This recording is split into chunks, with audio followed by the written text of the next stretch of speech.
പുതിയൊരു വാർത്താ ദിനത്തിൽ നിരവധി വാർത്തകളുണ്ട്. ആദ്യം നോക്കാം ടോപ്പ് ഹെഡ്ലൈൻസ്. ബലാത്സംഗ കേസിൽ രാഹുൽ മാങ്കൂട്ടത്തിന് നിർണായകം. മുൻകൂർ ജാമ്യാപേക്ഷയിൽ വിധി ഇന്ന്. കൂടുതൽ തെളിവുകൾ സമർപ്പിക്കാൻ പ്രോസിക്യൂഷൻ. തിരിച്ചടിയുണ്ടായാൽ പാർട്ടിയിൽ നിന്ന് പുറത്തായേക്കും. രാഹുൽ മാങ്കൂട്ടത്തിനായി തെരച്ചിൽ ഊർജിതം. KPCCക്ക് പരാതി നൽകിയ യുവതിയുടെ മൊഴിയെടുക്കാൻ അന്വേഷണ സംഘം. ലേബർ കോഡ് പിൻവലിക്കണമെന്ന് ആവശ്യപ്പെട്ട പാർലമെന്റിൽ പ്രതിഷേധം ശക്തമാക്കാൻ പ്രതിപക്ഷം. ഡൽഹി വായു മലിനീകരണം, ചെങ്കോട്ട സ്ഫോടനം എന്നീ വിഷയങ്ങളും ഉന്നയിക്കും. കൂടുതൽ ബില്ലുകൾ പാസാക്കാൻ കേന്ദ്ര സർക്കാർ.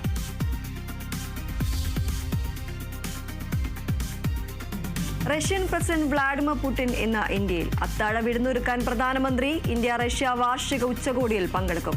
സൈനിക, വ്യാപാര, ഊർജ്ജ രംഗങ്ങളിലെ സഹകരണം ചർച്ചയാകും.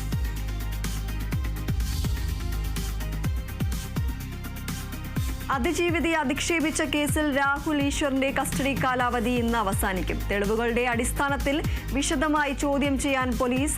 ടെക്നോ പാർക്കിലെ രാഹുലിന്റെ സ്ഥാപനത്തിലടക്കം എത്തിച്ച് തെളിവെടുത്തു.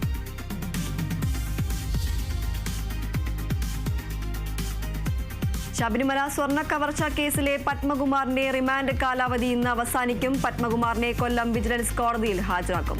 ജാമ്യാപേക്ഷ പരിഗണിക്കുന്നത് ഈ മാസം 8-ന്.